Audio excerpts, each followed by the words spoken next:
Assalamualaikum warahmatullahi wabarakatuh. Sahabat mata yang sangat saya banggakan, alhamdulillah, dalam kesempatan kali ini insyaallah saya akan memberikan satu penjelasan terkait hukum mad iwad. Apa pengertian mad iwad? Berdasarkan kitab Haqqut Tilawah, pengertian mad iwad adalah wa yakunu 'indal waqfi 'ala tanwinil mansubi fayuqra'u alifan 'iwadan 'anit tanwini. Jadi pengertian mad iwad adalah setiap ada fathah tanwin yang diwaqafkan. Saya ulang, pengertian mad iwad adalah setiap ada fathah tanwin yang diwaqafkan. Itu adalah pengertian mad iwad. Maka setiap ada fathah tanwin yang diwaqafkan, fayuqra'u alifan 'iwadan 'anit tanwin. Maka cara membacanya itu fathah tanwinnya diganti dengan alif mad, sehingga maka nanti akan terbaca panjang. Berapa kadar panjangnya mad iwad? Semua ulama qiraah sepakat panjangnya itu qasr atau 2 harokat ya, atau 1 alif. Itu adalah panjang mad iwad. Contohnya apa? Misalkan seperti yang terdapat pada surah An-Nasr ayat 2, yaitu pada kalimat fi dinillahi afwaja afwaja. Nah, di situ kalimat afwaja kan jimnya itu berharokat fathah tanwin ya. Kemudian di depannya ada alif mad. Maka pada kalimat tersebut ketika diwaqafkan hukumnya adalah mad iwad afwaja ya. Contoh lain misalkan yang terdapat pada surah An-Naba juz 30, misalkan pada ayat ke-6, alam naj'alil arda mihada mihada mihada. Tulisannya di situ mihadan ya, fathah tanwin akhirnya. Setiap ada fathah tanwin yang diwaqafkan maka dia hukumnya adalah mad iwad. Panjangnya adalah 2 harokat. Cara bacanya tanwinnya atau fathah tanwinnya diganti dengan alif mad dengan dipanjangkan selama 2 harokat. Sehingga cara bacanya jangan alam naj'alil arda mihadan, harus dipanjangkan 2 harokat, alam naj'alil arda mihada. Nah, seperti itu. Sehingga dari sini kita bisa mengetahui bahwasanya mad iwad itu hanya bisa terjadi dalam keadaan waqaf. Sekali lagi, mad iwad yang dipanjangkan 2 harokat itu hanya bisa terjadi dalam keadaan waqaf. Kalau diwasolkan maka matnya hilang, tidak boleh terbaca panjang kalau kalau diwasolkan. Misalkan tadi surah An-Naba ayat 6 diwasolkan ayat 7, maka cara membacanya menjadi seperti ini, alam naj'alil arda mihadan wal jibala autada. Nggak boleh terbaca mihada wal jibala. Nggak boleh, harus diwasolkan. Karena diwasolkan di situ bertemu wawu, maka hukumnya menjadi idgham bi gunnah. Maka cara bacanya menjadi mihada wal jibala. Harus seperti itu. Nah, maka di sini mad iwad harus diwaqafkan, sehingga kalau diwaqafkan dibaca panjang 2 harokat, alam naj'alil arda mihada. Ya, seperti itu. Contoh lainnya banyak ya. Misalkan waja'alnal laila libasa. Masih pada surah An-Naba ayat 10, libasan, tulisannya seperti itu. Kalau diwaqafkan maka harus dibaca panjang menjadi 2 harokat, libasa. Ya, seperti itu. Nah, Kemudian setelah tadi memahami pengertian dari mad iwad, kemudian memahami kadar panjangnya dua harokat, contoh-contohnya. Nah, ada pengecualian ya, ada pengecualian suatu keadaan di mana huruf itu berharokat fathah tanwin dan ketika diwakafkan pun dia tidak boleh terbaca panjang melainkan harus terbaca huruf H yang disukunkan. Apa itu? Yaitu setiap ada tak marbutoh atau tak taknis yang berharokat fathah tanwin.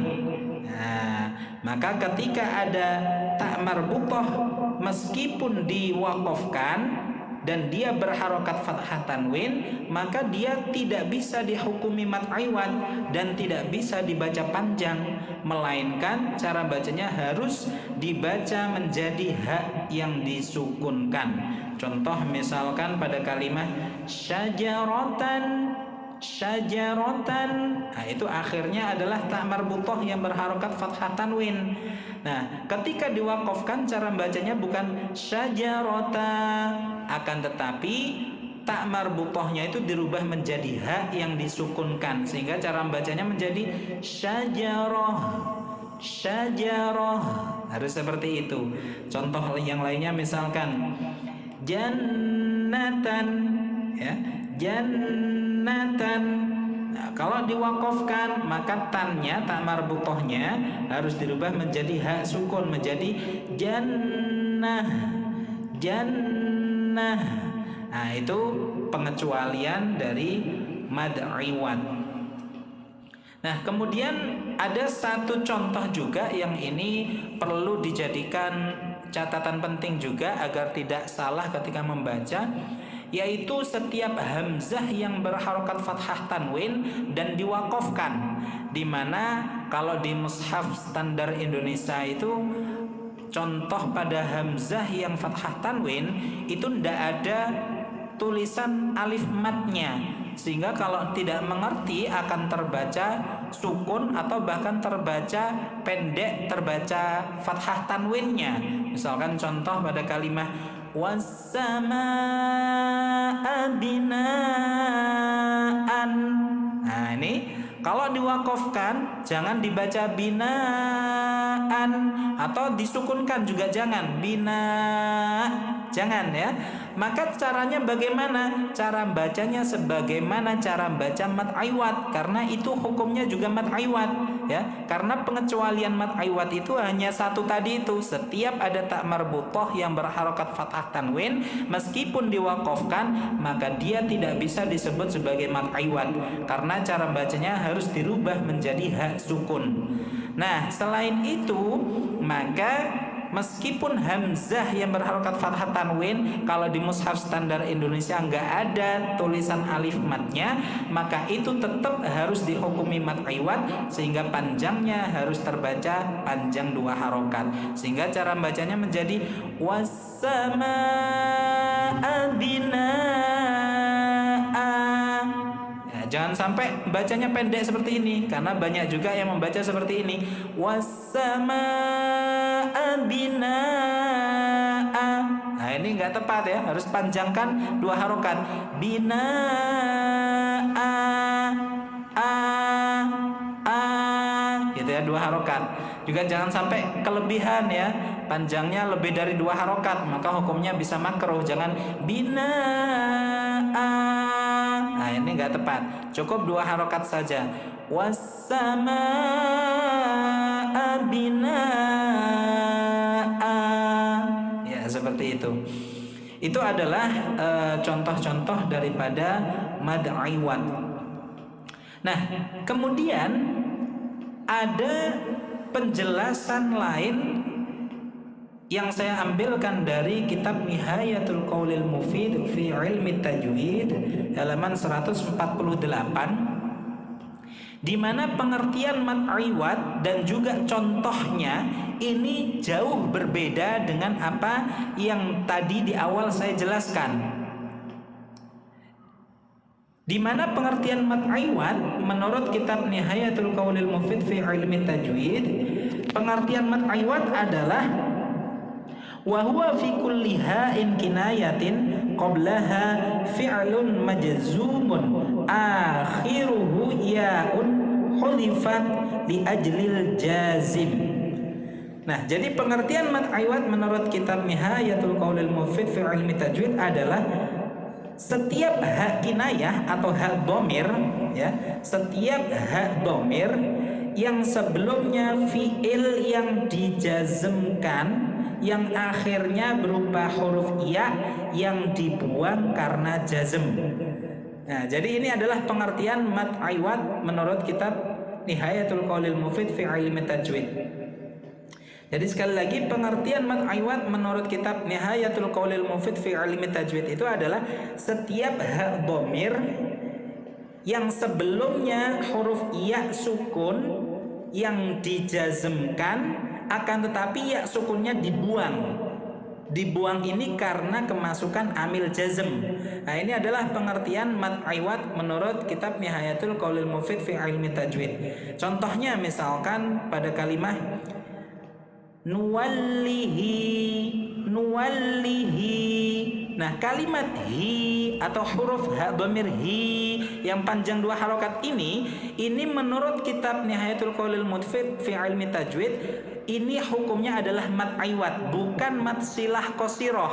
Nah, kalau berdasarkan kitab-kitab tajwid yang lainnya atau yang umum kita fahamin, itu hukumnya adalah mad silah qasirah, nuwallihi. Akan tetapi kalau menurut kitab Nihayatul Qaulil Mufid, hinya itu hukumnya adalah mad iwad. Nah, ini diantara perbedaan ulama ya di dalam mendefinisikan mad iwad. Jadi kalimah nuwallihi itu aslinya sebelum hak dhamir itu ada ya yang dibuang sehingga aslinya nuwallihi. Nah, aslinya itu ya. Ya-nya itu dibuang karena kemasukan amil jazm. Nah, salah satu cara untuk menjazmkan adalah membuang huruf ya yang disukunkan sehingga menjadi huruf ya-nya dibuang, li-nya menjadi pendek. Nah, ya yang dibuang itu tadi diganti dengan hak dhamir yang terbaca panjang 2 harokat sehingga menjadi nuwallihi. Nah, gitu. Contoh lainnya misalkan pada kalimah yu'addihi, yu'addihi. Nah, ini kalau hi menurut kitab-kitab tajwid umumnya itu dihukumi mad silah qasirah. Akan tetapi kalau menurut kitab Nihayatul Qaulil Mufid fi Ilmi Tajwid ini hukumnya adalah mad iwad ya. Mad iwad menurut kitab Nihayatul Qaulil Mufid fi Ilmi Tajwid adalah setiap hak dhamir atau hak kinayah yang sebelumnya ada huruf ya sukun yang dibuang karena jazm atau karena kemasukan amil jazm. Nah, itu adalah pengertian mad iwad menurut kitab Nihayatul Qaulil Mufid fi Ilmi Tajwid. Jadi kalimah yu'addihi itu aslinya yu'addihi. Nah, sebelum hak dhamir itu ada ya yang disukun. Kemudian ya yang disukun ini dihilangkan karena kemasukan amil jazm. Setelah dihilangkan maka digantikan posisinya oleh hak dhamir sehingga hak dhamir menjadi terbaca panjang 2 harokat dan dihukumi sebagai mad iwad menurut kitab Nihayatul Qaulil Mufid fi Ilmi Tajwid. Nah, ini diantara perbedaan antara pengertian mad iwad dari kitab Nihayatul Qaulil Mufid fi Ilmi Tajwid dengan pengertian mad iwad berdasarkan kitab-kitab tajwid yang lainnya, salah satunya berdasarkan kitab Haqqut Tilawah yang tadi pengertiannya sudah saya sampaikan. Kalau panjangnya sama, panjangnya antara kitab Nihayatul Qaulil Mufid dengan kitab yang lainnya, mad iwad ulama semuanya sepakat panjang mad iwad adalah 2 harokat itu. Dan mad iwad ini menjadi salah satu pembagian daripada mad tabi'i. Jadi mad tabi'i itu dibagi menjadi 3 keadaan yang salah satunya adalah mad iwad, di mana matnya itu hanya bisa ada ketika dalam keadaan waqaf saja. Ketika diwasolkan maka matnya akan hilang. Nah, itu adalah pengertian, kemudian contoh-contohnya, kemudian kadar panjangnya, dan beberapa perbedaan terkait definisi mad iwad berdasarkan beberapa kitab tajwid. Ya, mudah-mudahan penjelasan ini bisa bermanfaat dan barokah. Jadi kalau misalkan nanti ada yang menemukan penjelasan dari seorang ustadz yang mengatakan misalkan contoh yu'addihi ini disebut mad iwad, hukum matnya mad iwad pada hi-nya itu, maka jangan kaget, apalagi jangan langsung menyalahkan ya, karena itu benar. Ada ulama berpendapat setiap hak dhamir yang sebelumnya ada ya sukun yang dibuang karena jazm, maka itu bisa disebut dengan mad iwad. Panjangnya sama, 2 harokat seperti mad iwad yang pada keadaan fathah tanwin yang diwakafkan. Demikian, kurang lebihnya mohon maaf. Assalamualaikum warahmatullahi wabarakatuh.